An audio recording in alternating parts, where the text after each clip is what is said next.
안녕하세요, 모토PD 정원주입니다. 이번 시간에는 볼보의 C40 리차지 2024년식 모델과 함께 달려보도록 하겠습니다. 자, 2024년식 C40 리차지는 생각보다 많은 변화를 담고 있습니다.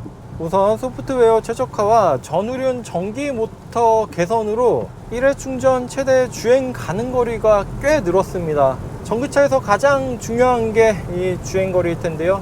무려 51km나 증가해 407km를 달릴 수가 있습니다. 이제 C40 리차지도 400 언더가 아니라 400 오버가 되었어요. 아무래도 이런 주행거리 증가가 이 전기차에서는 가장 큰 상품성 개선이 아닌가 싶습니다. 또한 최고 출력은 408마력으로 이전과 동일한데요.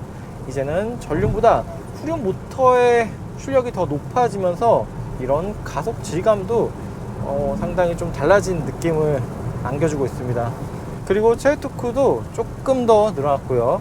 거기에 전비도 12% 개선이 돼 4.6km/kWh로 이런 효율성이 개선이 되었습니다. 전기 모터의 특성상 전기차는 초반 가속부터 가장 높은 토크로 이렇게 차량을 쭉 밀어주게 되는데요. 하지만 전기차라고 모두 동일한 이런 가속 질감을 가지고 있는 것은 아닙니다. 차량의 성격 그리고 모터 또 배터리 용량 등등에 따라서 약간씩은 다른 이런 가속 질감을 안겨주게 되는데요. 최근에는 고성능 전기차들도 정말 많아졌죠. 기존의 내연기관보다 더 막대한 토크감으로 제로백이라든지 이런 수치로 따지면 더 높은 이런 퍼포먼스를 보여주게 되는데요. 볼보 C40 리차지의 경우에는 그렇게 우악스러운 가속감은 아닙니다. 어느 정도 중속으로 달리다가 이렇게 제가속을 할 때 물론 앞으로 이렇게 쏟아져 나가는 이런 움직임 자체는 분명 퍼포먼스성을 가지고 있긴 하지만 이런 움직임이 그렇게 거칠고 우악스럽지 않고 상당히 좀 젠틀하게 부드럽게 전해주는 느낌입니다. 거기에 전후륜 모터의 이런 출력비가 달라지면서 이전보다 후륜 모터에서 이렇게 느껴진 출력이 확실히 차량을 뒤에서부터 쭉 밀어주는 느낌이 단지 이런 주행거리 증대, 토크의 소폭 상승뿐만 아니라 차량의 전반적인 이런 가속 질감에서도 조금 더 만족스러운 체감을 느끼게 합니다. 자, C40 리차지의 최고 속도는 180km에 제한이 되어 있는데요. 이는 볼보 자동차의 정책상 최고 속도를 이렇게 한계까지 끝까지 이렇게 몰아붙이도록 두지 않고 어느 정도 선에서 제한을 걸어버리고 있습니다. 하지만 정지 상태에서 시속 100km까지 가속하는 데는 4.7초라는 상당히 준수한 가속 성능을 보여주죠. 그리고 차량의 주행 모드는 이렇게 오프로드 모드만 따로 있고요. 저희가 좀 익숙한 에코, 노말, 다이나믹, 스포츠 이런 모드는 따로 없습니다. 그 아래 다이나믹 드라이빙에서는 원페달 드라이브가 자동, 켜기, 끄기 이렇게 설정을 할 수가 있고요. 그리고 스티어링만 무거운 스티어링 감도로 설정을 할 수가 있습니다. 약간 더 묵직해지긴 하는데 또 그렇게 드라마틱하게 아주 무겁다 스포츠카처럼 이렇게 묵직하다 그 정도까지는 아니에요. 그리고 원페달 드라이빙도 한번 사용해 보도록 할까요?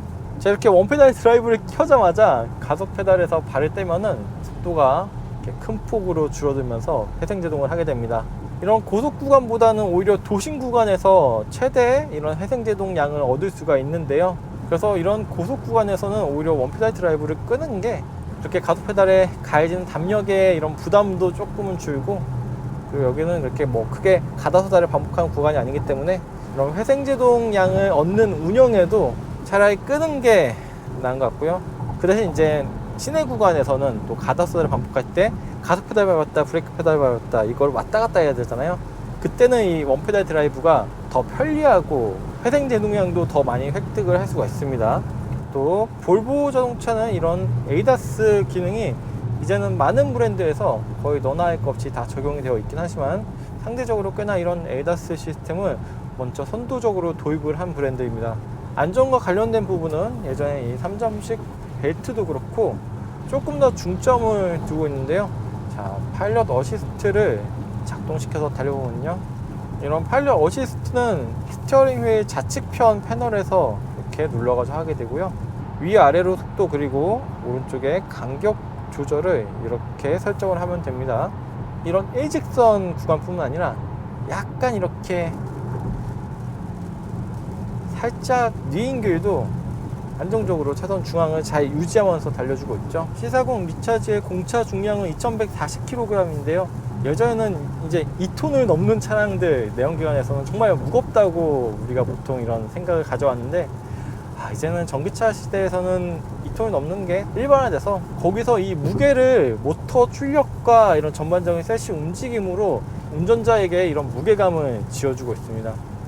이렇게 조작을 해보면 정말 차량에 사뿐사뿐 약간 가벼운 느낌이라서, 자기가 엄청난 퍼포먼스 전기차는 아니지만 일상적인 주행, 도심 구간뿐만 아니라 이런 고속 구간에서도 어느 정도는 자로 서킷을 가지고 갈 건 아니니까요. 충분히 시원시원하고 경쾌하게 이렇게 즐길 수가 있습니다. 그리고 무엇보다 이 C40 리차지는 전방 시야뿐만 아니라 이런 후측방 시야도 확보가 잘 되고 있습니다. 후방 시야 같은 경우는 이 룸미러에서 비춰지는 게 리어 윈드실드가 그렇게 크지 않고 이렇게 윗부분이 좀 가리기 때문에 후방 시야는 다소 제한적입니다. 그리고 구동은 전 후륜에 모터가 있으니까 당연히 4륜 구동이고요. 서스펜션은 전륜 맥퍼슨 스트럿, 후륜은 멀티링크 세팅입니다. 이런 노면의 자잘한 굴곡이나 진동들을 상당히 좀 부드럽게 걸러가지고 충격을 이렇게 잘 흡수하고 있고요. 이렇게 위아래 움직이는 모션 자체가 그렇게 길지가 않고, 그리고 이걸 끝단에서 살짝 부드럽게 감싸주는 느낌이에요. 한 가지 이 차량에서 개인적으로 아쉬운 거는 사운드 시스템이 하만카돈 사운드 시스템이 적용되었다는 것 정도 있겠네요. 그리고 또 중요한 차량의 판매 가격은 보조금 적용 전 6,865만 원입니다. 그리고 이 C40 리차지뿐만 아니라 볼보 자동차 2024년식 모델에는 차세대 팀의 인포테인먼트 시스템 2.0이 도입이 되었는데요. C40 리차지 같은 전기차 모델에는 이렇게 EV 하키가 더해졌습니다.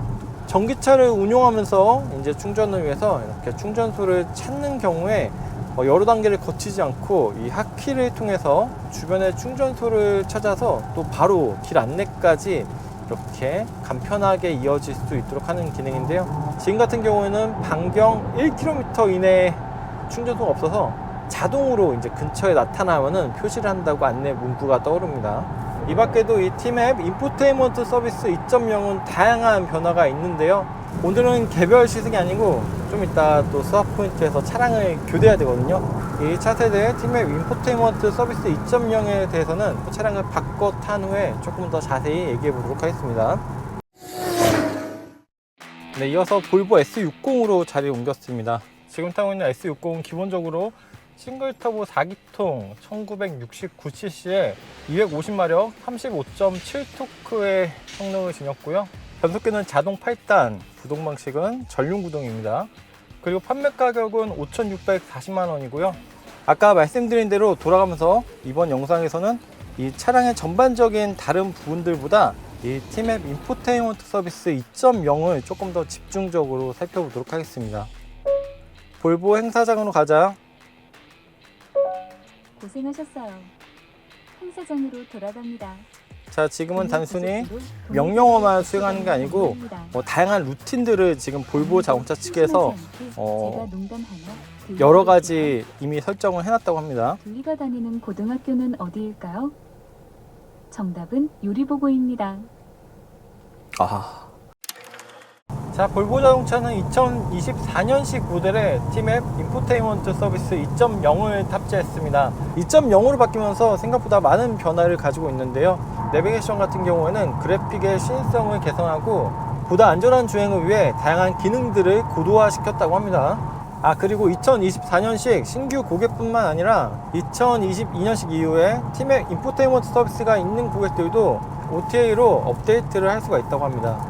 이렇게 신규 고객뿐 아니라 기존에 어쨌든 동일한 OS를 사용하고 있는 기존 고객들도 같이 챙겨주는 건 좋죠. 이 세대로 개선된 T맵 내비게이션은 서울시의 차세대 지능형 교통 시스템 CITS를 기반으로 실시간 신호 정보 및 잔여 신호 시간, 적정 교차로 통과 속도를 확인할 수 있는 커넥티드 드라이빙 서비스를 지원하게 되는데요.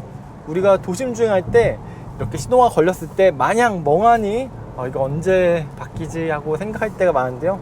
이런 신호 정보를 이렇게 이 화면에서 표시해 주기 때문에 내가 언제 출발해야 되는지를 알 수가 있어서 조금 더 편리하고 안전하게 주행을 할 수가 있겠죠. 그리고 T맵 운전 습관도 여기 대시보드에서 확인할 수가 있다고 하는데요. 최근에는 제 주변에서도 이 T맵 안전 습관을 토대로 보험료 할인 등의 혜택을 받는 경우가 꽤 많거든요. 사실 이게 T맵 앱에서도 구현이 가능하긴 한데요. 이렇게 순정으로 차량 자체에 장착되어 있는 상태에서 그러한 신규 기능을 사용할 수 있다는 점도 좋죠.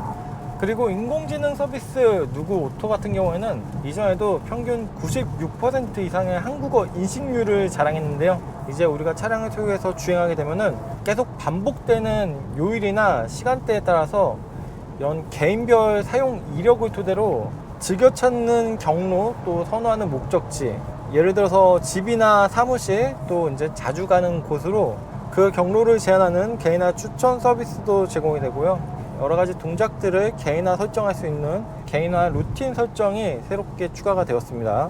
그리고 차량에 탑승하면은 구글 캘린더와 연동해 일정이나 날씨 등을 브리핑해주는 데일리 브리핑 기능도 더해졌다고 하고요. 그리고 기존의 플로 외에도 멜론도 선택을 할 수가 있고요. 자, 그리고 지금은 주행 중이라 사용이 제한됐는데요. BYD 브라우저, 노르웨이의 웹 브라우저 기능도 사용해서 정차 시에는 여기를 통해 가지고 다양한 영상 플랫폼들도 사용을 할 수가 있다고 하고요.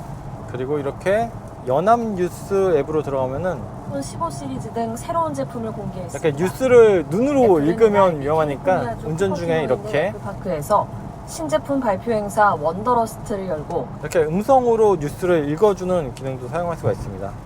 또 윌라라고 이북 컨텐츠가 있죠. 내 삶의 기준이 되는 8가지 신기함. 이렇게 유정우 오디오북 서비스도 이렇게 사용을 할 수가 있습니다. 팟빵도 있고요. 재미와 지식의 오디오 라이프 팟빵. 자, 누구 오토로 들어가면은 홈 세션과 미디어 세션 이렇게 두 가지로 크게 나뉘는데요. 홈에서는 날씨, 일정, 그리고 아까 말씀드린 루틴들을 이렇게 설정할 수가 있습니다. 주식이라든지 코인도 있구나. 현재 비트코인은 비썸 기준으로 전일 대비 0.78% 하락한 3,515만 5천 원입니다. 누구 더 잘 쓰는 꿀팁 이런 것도 있고요. 어학사전, 뉴스, 증권, 날씨, 환율, 스마트홈, 백과 정말 다양한 기능이 있습니다. 운세도 있네. 그리고 연내에 충전 및 주유 결제가 가능한 인카페이먼트, 또한 OTT, 웨이브 등 다양한 확장 기능들을 순차적으로 제공할 예정이라고 합니다. 자, 그리고 참고로 지금 타고 있는 S60 같은 경우에는 바우스 앤 윌킨스 사운드 시스템을 가지고 있잖아요. 이렇게 뛰어난 사운드 시스템과 함께 다채로운 오디오 콘텐츠들을 즐길 수가 있게 되었습니다. 지금까지 모터PD 정호준이었습니다. 감사합니다.